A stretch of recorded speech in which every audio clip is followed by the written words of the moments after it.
नमस्कार, स्वागत, अभिनंदन है आप सभी का। मैं सुरेंद्र आपका बहुत बहुत स्वागत करता हूं अपने एक नई वीडियो में। दोस्तों, आज हरतालिका तीज है और तीज की पूजा बहुत ही विधि विधान से लोग करते हैं। हरतालिका तीज की पूजा का क्या शुभ मुहूर्त है, पूजा की क्या विधि है, पूजा में क्या सामग्री लगेगी और इसकी क्या कथा है, मैं पूरी जानकारी लेकर आपके साथ आया हूँ।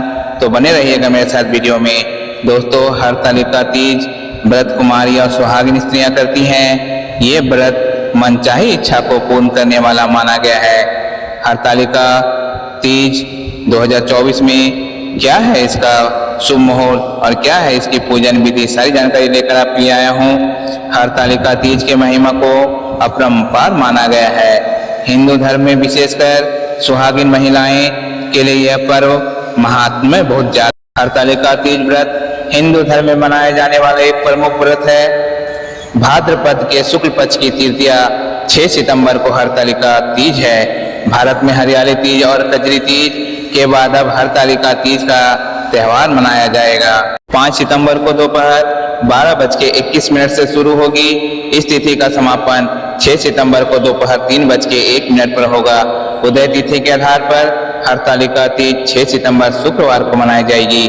पूजा का शुभ मुहूर्त सुबह में 6:02 से सुबह 8:33 है। इसकी कुल अवधि 2 घंटे 31 मिनट की है। तो सुबह के टाइम में ही आप पूजा अर्चना कर सकते हैं। हरतालिका तीज की क्या क्या पूजन सामग्री है, आइए अब हम उसके बारे में जानते हैं। हरतालिका व्रत से एक दिन पहले ही पूजा की सामग्री जुटा लें। गिल्ली मिट्टी, बेलपत्र, समी पत्र, केले के पत्ते, धतूरे का फल और फूल, आकाव का फूल, तुलसी, मंजरी, जनेऊ वस्त्र, मौसमी फल फूल, नारियल, कलश, अबीर, चंदन, घी, कपूर, कुमकुम, दीपक, दही, चीनी, दूध और शहद, ये सब हरतालिका तीज की पूजन सामग्री है जो आप पहले ही जुगाड़ कर ले आए।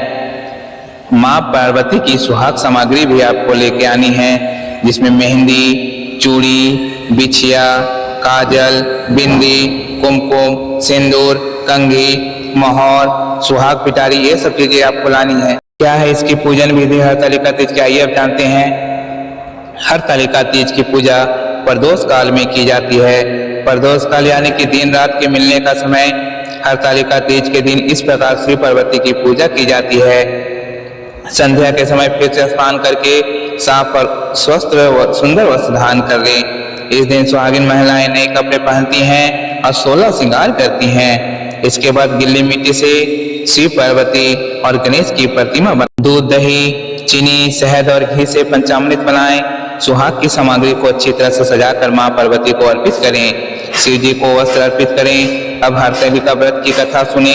इसके बाद सबसे पहले गणेश जी और फिर शिव जी और माता पार्वती की आरती उतारें। अब भगवान की परिक्रमा करें, रात में जागरण करें और सुबह स्नान करने के बाद माता पार्वती को पूजन करें और उन्हें सिंदूर चढ़ाएं। फिर ककड़ी और हलवे का भोग लगाएं।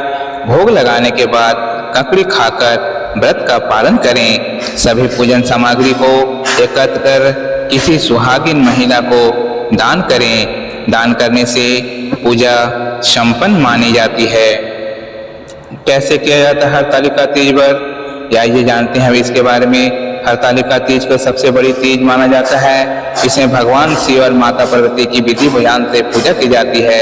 हरतालिका तीज व्रत के पालन करने से पानी की एक बूंद भी ग्रहण करना वर्जित है। इस व्रत में पानी नहीं पिया जाता है। यह व्रत निर्जला रखा जाता है।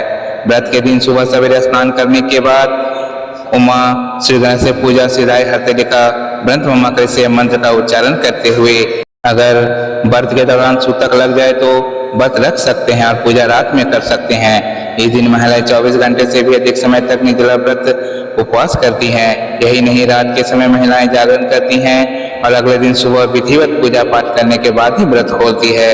हरतालिका तीज व्रत को सुहागिनों के अलावा कुंवारी कन्याएं भी रखती। हरतालिका तीज व्रत के लिए क्या इनका महत्व है, ये जानते हैं इसके बारे में। हरतालिका तीज व्रत का एक कठिन व्रत माना जाता है। इसमें महिलाएं निर्जला व्रत रखकर पति की लंबी उम्र के लिए कामना करती हैं। दरअसल भाद्रपद के शुक्ल तृतीया के हस्त नक्षत्र में भगवान शिव और माता पार्वती के विशेष पूजन का विशेष महत्व होता है। हरतालिका तीज व्रत निराहार और निर्जला किया जाता है। मान्यता है कि इस व्रत को सबसे पहले माता पार्वती ने भगवान शंकर को पति के रूप में पाने के लिए किया था। हरतालिका तीज व्रत के करने से महिलाओं को सौभाग्य की प्राप्ति होती है। गौरी हब्बा के नाम से भी प्रसिद्ध है यह हरतालिका तीज व्रत। हरतालिका तीज व्रत को व्रत करने से सुहागिन महिलाओं के पति की लंबी उम्र होती है, जबकि कुंवारी लड़कियों को मनचाहा वर मिलता है। यह त्यौहार मुख्य रूप से बिहार, उत्तर प्रदेश, राजस्थान और मध्य प्रदेश में मनाया जाता है। कर्नाटक, तमिलनाडु, आंध्र प्रदेश में भी इस व्रत को गौरी हब के नाम से जाना जाता है। मान्यता है कि इस व्रत को रखने से अखंड सौभाग्य की प्राप्ति होती है। मान्यता है कि इस व्रत के पुण्य प्रभाव से कुमारी कन्याओं को मनचाहा वर मिलता है। हरतालिका तीज व्रत की कथा। शिव जी ने माता पार्वती जी को इस व्रत के बारे में विस्तार पूर्वक समझाया था। माँ गौरी ने माता पार्वती के रूप में हिमालय के घर में जन्म लिया था। बचपन में ही माता पार्वती भगवान शिव को वर के रूप में पाना चाहती थी। इसके लिए उन्होंने कठोर तप किया। 10 सालों तक निराहार रहकर तप किया।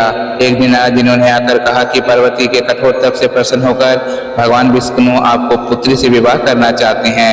नारद मुनि के बात सुनकर महाराज हिमालय बहुत प्रसन्न हुए।